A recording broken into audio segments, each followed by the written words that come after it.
Hey, Facebook! It's Kat here. And I wanted to start a little quarterly reading room for my listeners of the Adventure Paradox podcast. If you're new here, I don't know if you know, but thanks to your listening today, so welcome if you are new. Our podcast is in the top 2% of all podcasts. We have over 250 episodes. I'm like still pinching myself with the incredible guests that we've had come on the show. Podcasting led to my TEDx Spokane talk, which was in January. And to prepare for that talk, why horses are the antidote to our disconnection, which will be coming soon to TEDx Global near you this year, hopefully, but is still kind of in the works. I read a lot of books. I wanted to share some of these books with you, some of the guests who have come on the show, authors and thought leaders who I would love to have on the show, and also open it up to you, dear listener. Can you tell we've been watching Bridgerton? I would love to hear what you're reading. What adventure calls you into a book, especially at a time when media, scrolling, even podcasting, deep listening can sometimes feel like just one more thing coming into your brain. And I really love listening, but I have fallen in back in love with reading a book and the physical page, not a screen, which actually activates our nervous system, but really diving into opening up a physical book. So I wanted to share a couple of my favorite books right now. I'm going to start with the biggest one first. This is a series I haven't started yet, but if you're a horse person, you might have seen this gal. Her name is Bridget E. Baker. She is a lawyer who's also a horse mama, loves baking cookies, all the things.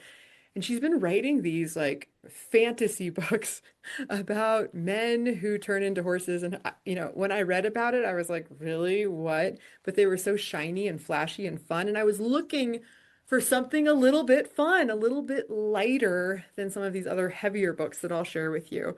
I always have a few books stacked up that I'm reading. So I'll tell you about her in just a moment and show you this really big one. But first, the book I'm reading right now is going to be on our podcast this week. So I'll start with that one. It's called Spiritual SmackDown. This guest will be airing on Friday the 13th on the Adventure Paradox podcast. I met her at the Women in Wealth Conference, and I just knew energetically that we had to connect and have a deep conversation. And I'm so grateful that we were able to this past month and that I can bring that conversation to you because I think it will change your life. So she talked about this book, which is called Spiritual SmackDown. The subtitle is From Victim to Goddess. I did not know that was the subtitle of her book as we were having our interview. We got into victim mentality. We talked about martyrdom. We talked about a lot of different things, but it was this really, really powerful conversation that inspired me to go and check this particular book out. I understood it was a story of betrayal. I did not understand how that story of betrayal and her being pregnant and her husband, I had no idea how she would use that for the reader and for herself as this opening to come closer to God as she understands God. It was really profound. I'm almost done at the very end here. I've probably got 30 pages to go, but she's such a beautiful writer, and a lot of it comes through a little bit like poetry. And if you are exploring or walking through a really challenging season of betrayal, I'm going to recommend Spiritual SmackDown by Jacqueline Shaw because this memoir is absolutely heart-opening. It'll shift your perspective, and I think you'll really dig it. And I think you'll really love the interview that we have dropping on the Adventure Paradox this Friday the 13th. So that's the first one. Now, Bridget E. Baker. Her books are so beautiful. Look at the top. It's like this beautiful cloud thing.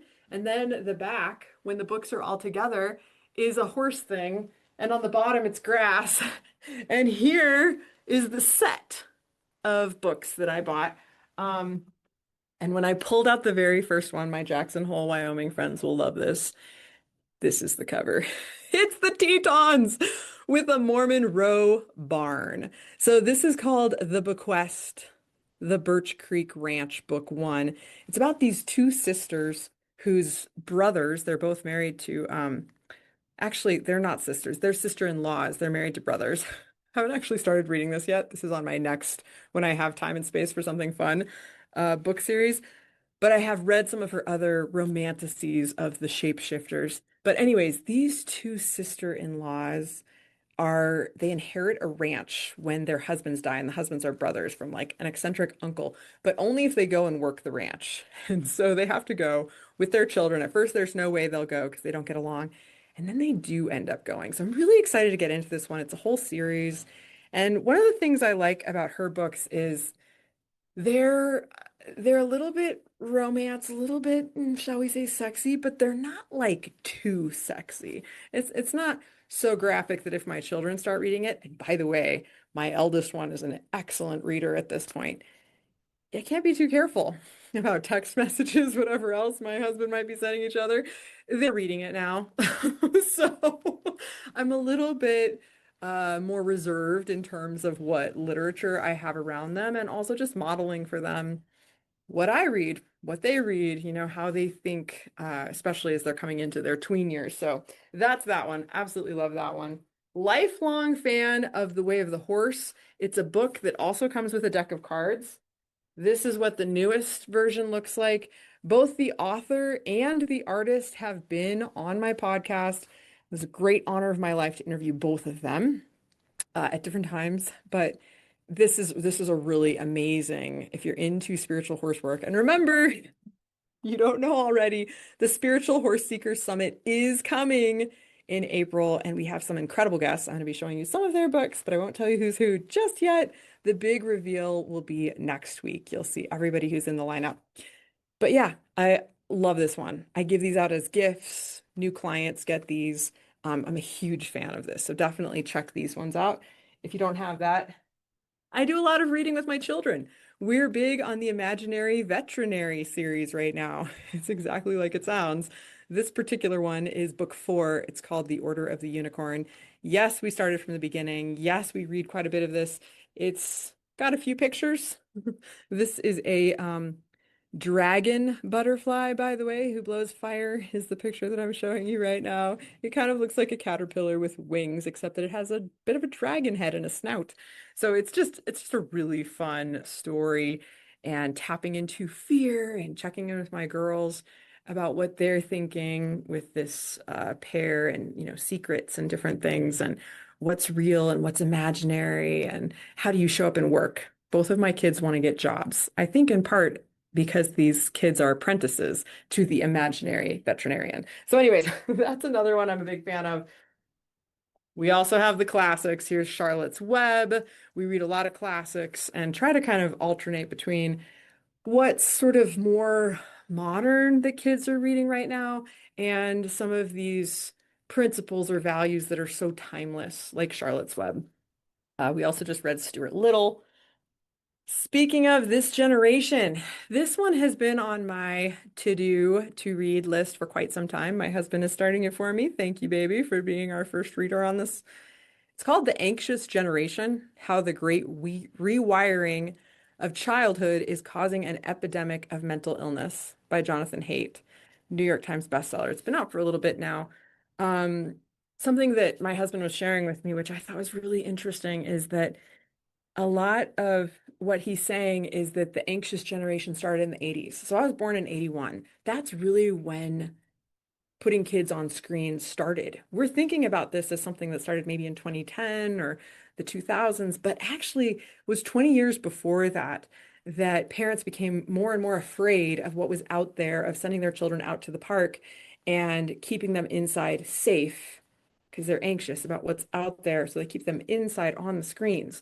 So that's pretty interesting. I actually had a mom, thank you, mom, if you're listening, who did not let us watch TV. We were not on screens. We were outside. We were engaged in play. She knew it was really important. So I'm really fortunate in that way. But it is true that a lot of my generation, they'll mention shows and things. I have no idea what they're talking about. And I look at that for my children and think about, what are we watching with them? What's the value? What's the principle? What's the message behind it? So I just think it's something to think about, especially if you're reading books together, you get to really talk about and go into it. But if you're just watching something on a screen, are you really taking the depth, the opportunity to connect about what is coming through, what is literally streaming, or are you also just numbing out? My kids, one of their favorite songs right now is called Numb, Numb, Numb. It scares me. That scares me that they want to numb out. And this is the world that it is. So fear is something we have to look at. I was just interviewed on somebody's podcast. It's called the Real and Raw podcast. And we got into fear. She just had a horse accident and she wanted to process it a little bit and understand the deeper lessons of intuition, fear, what you can and can't control that horses welcome us into, and also trusting ourselves, trusting another. And especially when that intuition says, oh, maybe you shouldn't ride today. Maybe this isn't really for you. Maybe it's not your desire, right? So, same thing with what books we're reading. It's okay. I've gotten into books. I'm like, this just is not for me. And I put it down, you know. Some of the research that I did for my TEDx Spokane talk, this book was really powerful. The Horse in the City, Living Machines in the 19th Century by Clay McShane and Joel Atar. Unfortunately, it gets into, some pretty devastating aspects of how horses were treated at the turn of the century. Um, and their take was, really that they had moved past the capacity to be able to deliver in the way that humanity was asking of them. And unfortunately, I feel like they threw the baby out with the bathwater a little bit because there's no like heart of the spiritual nature and connection, the bond between horse and human in here. But it's a lot of really important statistics, literature, understanding about breeding and how much manure there was and what was happening with insurance and death and really just what it was like when we were all dependent on horses and they were past what they were able to deliver for us. So this is a really, really powerful, powerful book, but also very humbling and kind of a tough read. Really hard to get a hold of, by the way. This is not in print anymore, but really good one. We'll see if we can get some of these researchers on the show. Uh, how about something a little lighter? Although this had some heavy aspects too. Another New York Times bestselling author, Ayanna Gray. This is a novel called I, Medusa. It's the story of how Medusa became Medusa. It's really a fun read. It had me going. It was part of a book club for the incredible Violet Volumes, my local bookstore here in Victor, Idaho. And it's just a beautiful book. Would make a nice gift. I am looking for someone to gift this to. So if you are intrigued by this, reach out. Okay. Potentially some of our guests coming on the podcast soon, also very much in the spiritual horse seekers conversation. This guest, Kelly Wendorf, who's down in my hometown of Santa Fe, New Mexico, with Flying Lead Change. Wow, 56 million years of wisdom for leading and living. I cannot wait to unpack this one. This is on my to read for this month. It was a gift sent by the beautiful Kelly after our podcast, and I'm so excited to continue the conversation. She just led a really awesome workshop recently on how the horse industry can use AI. Can't wait to tell you more about that. But this gal is a mover and a shaker doing some amazing stuff. I can't wait to open up her book and stay tuned because she will be dropping on the podcast very soon. This guest, not yet a guest, part of the research I did, Horse Brain, Human Brain, one of my favorite books ever. Can't wait to reach out to Janet L. Jones, who's a PhD in LA. Anybody knows her, please help us with an introduction. This has some really awesome visual things in it. For example, this one right here about how the equine brain identifies a sound's location with 22 to 30 degrees of error, whereas the human brain identifies a sound's location with less than 1 degree of error. So this is part of like a horse can't really hear where something's coming from, hence a horse being spooky. So the more you understand about how a horse's brain works, especially how their eyesight works, for example, not just their listening, but this taught me about all of their senses.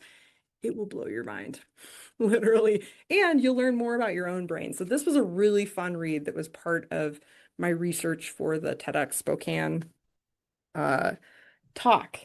And finally, we're gonna bring it home here. My spiritual auntie gave me this one. Good Energy. This book has been a life changer. The surprising connection between metabolism and limitless health, really tapping into what you're eating. I'm big on self-help, taking responsibility for what you're putting in your body and how it makes you feel. And then how you feel is gonna dictate your behavior, et cetera, et cetera. Um, Callie Means, MD, big conversation if you know who she is right now out there, and also a #1 New York Times bestseller. But that's been a great book that's really impacted me in the last year. And I have my great granny here, this letter from 1913 about the first time she ever rode a horse. If you haven't listened yet, I featured that. I actually read the whole letter on the let's see, what was that summit called? The Elite Ascension Summit for Spiritual Entrepreneurs. I dropped that on the Year of the Horse Adventure Coach podcast, which dropped February 17th as the year of the Fire Horse started. So I think you'll get a real kick out of that letter and that reminder. She quotes Lord Tennyson and his poetry, and he says something to the effect of, as though to breathe were life, as in there's so much more for us than just being alive, to really feel the zest of life. And my great granny was also a poet. She wrote her own poetry book. This here is The Sound Prolong, um, which is not available anywhere except in my own home or family line. And I'm so grateful and the inspiration to write my own books, which my daughter was sharing with one of my podcast guests today. So we have my adult, The Adventure Paradox, How to Haul It All, Go Big and Go Home in Your Relationships. If you're curious about traveling with horses, about going deeper in the spiritual connection with horses, I think you'll get a real kick out of this book. At the end of each chapter, it's a great one for travel, spring breakers. I have a little bit of a deep dive into doing your own work, and really seeing where you're at. So the questions on here, when faced with an uncomfortable accommodation or disagreeable host, how do I make the most of it? Right? Really going deeper into your part, control the controllables. Speaking of controlling the controllables, this was the first pony and horse that I ever had the responsibility and privilege of supporting in transitioning over to the other side. And he had a lot of fans. We were living in the suburbs of Chicago. He was the first pony I ever brought into my house. Um, and we wrote this book because we knew that he was gonna pass. And so we wrote this book for lots of dots, the pandemic pony, because he brought so many people together and connected us. And I think so much of what books help us do is connect the dots between our heads to our hearts into our footwork and our actions, because how we're thinking is going to impact whatever action, whatever thoughts, whatever perspective we have in this world. So I think it's really important to be well read, to understand all sides of any issue, any idea. And I'm grateful to all of the authors and all of the guests who have shared their wisdom with us here on the Adventure Paradox podcast. And if you're tuning in at the end of this, don't forget that this week on Friday the 13th, we will be featuring the incredible Jacqueline Shaw's interview, and her book I'm finishing up right now is mind-boggling. Spiritual SmackDown, baby, from victim to goddess. So go check that one out. Without further ado, happy March, everybody. And this is our book review for the first quarter. Until we meet again, adventure on. This is a live stream on Facebook, but if you're listening to this later, streaming on the podcast, if you loved it, please share it with a friend. If you've got some books that you want to recommend, you can send us a text or guests that you'd like to hear on the show. We would love to hear from you. And please leave us a review. Till we meet again, adventure on.